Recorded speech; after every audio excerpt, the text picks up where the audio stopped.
Welcome to our online classes from High Star and North City Public Secondary School and College. This is our bio class. We will continue chapter number 9, Transport, and our lecture number is 7. Today is our topic is heart. Heart is the major organ of circulatory system. It is a muscular pump which keeps the blood circulating throughout the body.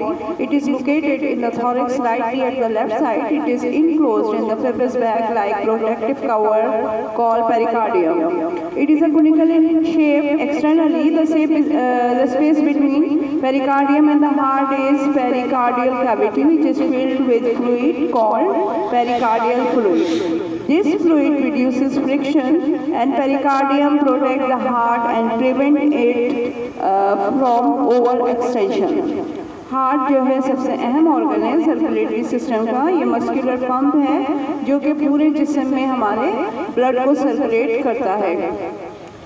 ये thorax के करीब यानी कि left side पर होता है और एक रेशेदार बैग जो कि एक प्रोटेक्टिव कवर होता है पेरिकार्डियम उसके अंदर बंद होता है। कोनिकल इन शेप होता है। बाहर से स्पेस जो है पेरिकार्डियम और हार्ट के दरमियान जो है पेरिकार्डियल कैविटी कहलाती है, जो कि एक फ्लूइड से भरी हुई होती है जिसे पेरिकार्डियल फ्लूइड कहते हैं। ये फ्लूइड जो है फ्रिक्शन को यानी रगड़ को कम करता है और पेरिकार्डियम जो है वो प्रोटेक्ट करता है हार्ट को कि वो ज़्यादा फैल ना जाए या ज़्यादा फैलाव से रोकता है। Internally, it consists of 4 chambers. The upper 2 are thin-walled called atrium. The lower 2 are thick-walled called ventricles. Arteries are completely separated from each other by a septum called interarterial septum. Similarly, the 2 ventricles are also separated from each other by muscular partition called interventricular septum. Each atrium is connected with its ventricle by an auricular ventricular aperture. The right atrium and right ventricle are connected by tricuspid wall. Similarly, the left atrium and left ventricle are connected by bicuspid wall. These walls prevent the backward flow of water from the ventricle to the atria. The 2 main blood vessels are arising from ventricles to carry blood from heart to all parts of the body.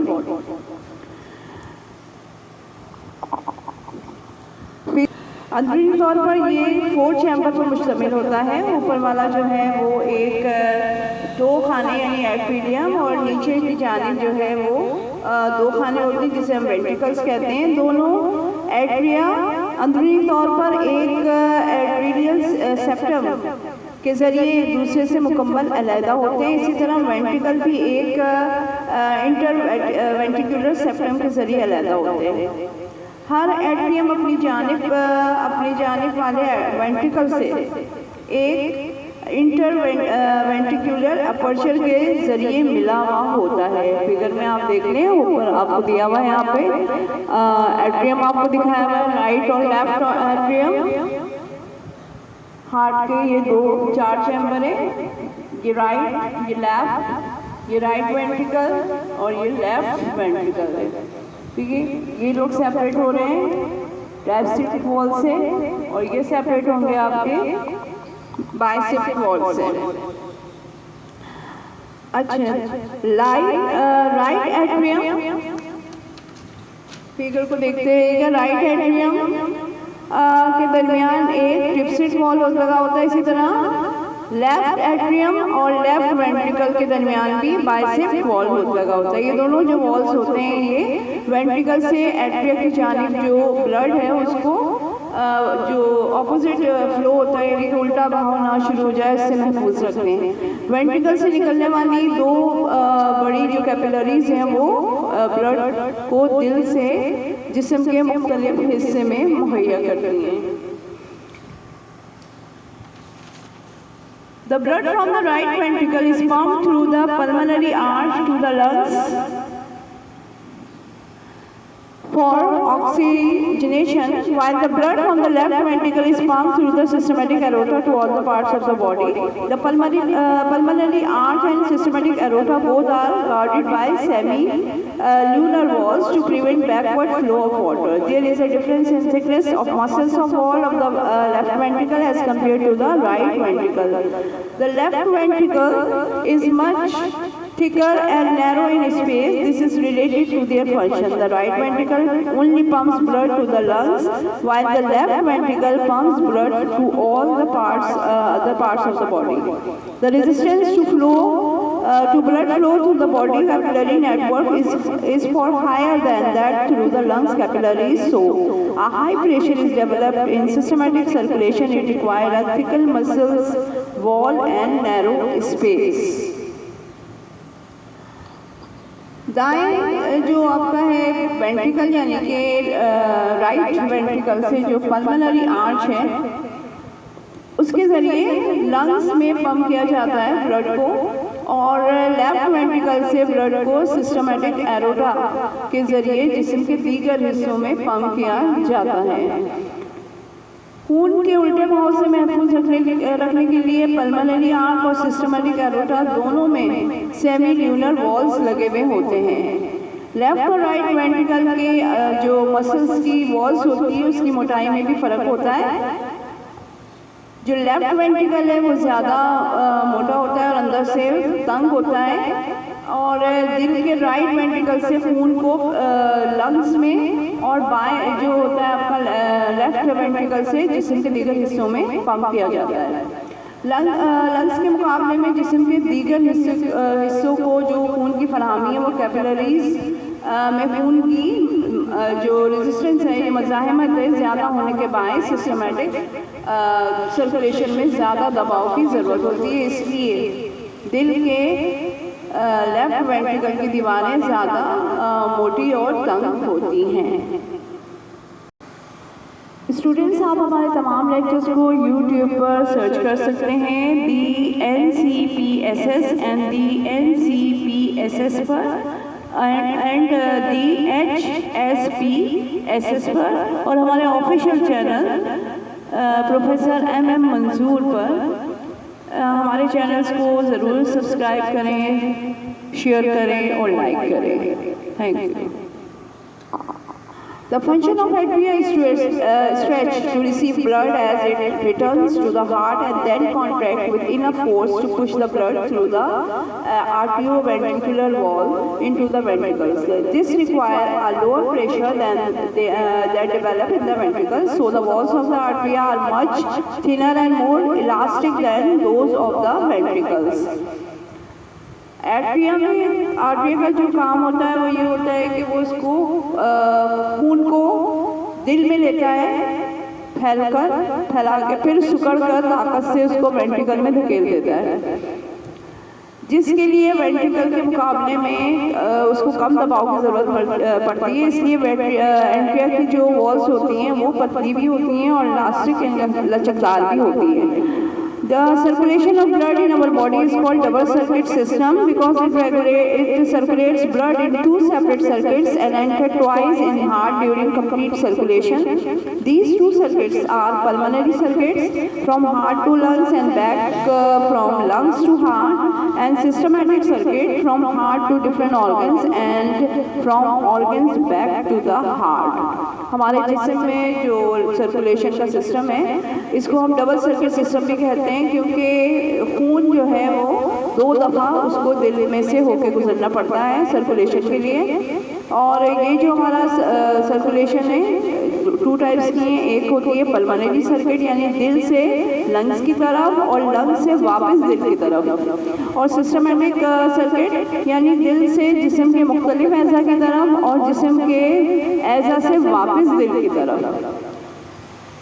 Pulmonary circuit it transports blood from right ventricle to the lungs through pulmonary arteries and flow back to the heart in left atrium through pulmonary veins. The deoxygenated blood from all over the body except lungs received in right atrium and then collected into right ventricle.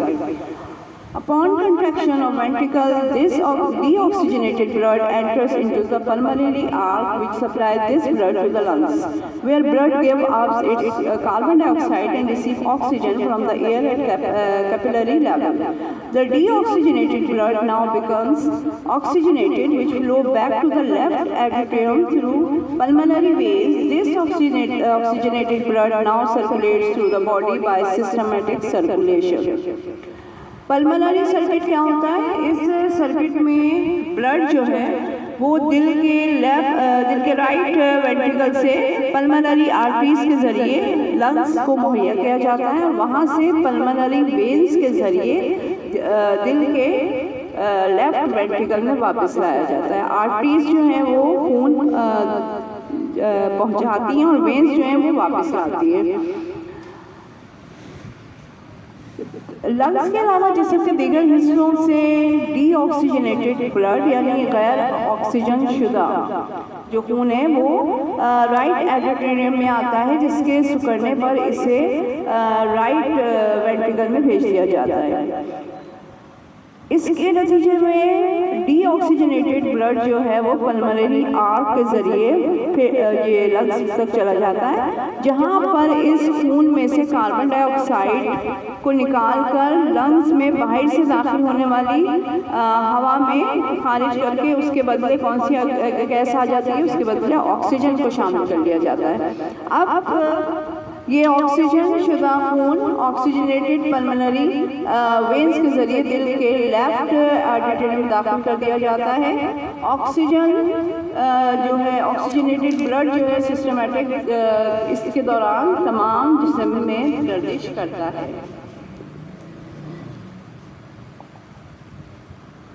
Number 2 is systematic circuit, circulation of oxygenated blood from the left ventricle to the systematic aorta to all organs of the body and back to the heart by superior and inferior vena cava as deoxygenated blood is called systematic circulation or circuit. Upon the contraction, the left ventricle forces oxygenated blood into the systematic aorta, the largest artery of our body. Initially, the aorta gives off 3 branches which supply blood to head, arms and shoulders. This aorta then descends down and gives off many branches which supply blood to their respective organ. Example, a branch which supply blood to liver is called hepatic arteries. Another branch called renal arteries supply the blood to the kidney, and coronary arteries to heart structures. Systematic जो है circuit वो क्या होता है?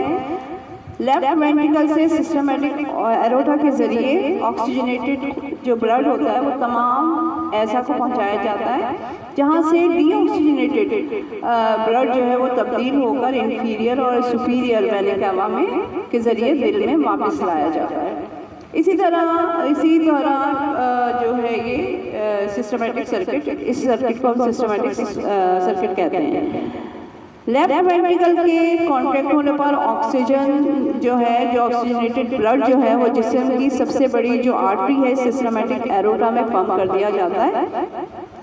इब्तिदाई तौर पर systemic aorta से निकलने वाली 3 ब्रांचेस होती हैं जो हेड में, आर्म्स में और शोल्डर को खून फराहम करती हैं। इसके बाद एरोटा नीचे की जानिब मुड़ जाता है और उसकी मजीद कई ब्रांचेस हो जाती हैं और मुख्तलिफ अज़ा को वो खून सप्लाई करता है। मसलन जो लीवर को पहुँचाता है हम उसको हेपेटिक आर्टरी कहते हैं, जो किडनी को पहुँचाता है उसको हम रीनल आर्टरी कहते हैं, और जो दिल को पहुँचाता है हम उसको कोरोनरी आर्टरीज का कहते हैं। आज का टॉपिक हम यहीं पर ही ख़त्म करते हैं। डियर स्टूडेंट्स, आप क्लास 8, 9 और 10 के तमाम सब्जेक्ट्स के लेक्चर्स हमारे YouTube चैनल पर देख सकते हैं। सर्च करने के लिए दी HSPSS एंड दी NCPSS और हमारे ऑफिशियल चैनल प्रोफेसर MM मंजूर ऑफिशियल पर सर्च कर सकते हैं। हमारे चैनल्स को सब्सक्राइब करें, लाइक करें और शेयर करें। Thank you ji. Next lecture के लिए मैं आपसे इजाज़त चाहते हैं। अल्लाह हाफिज़।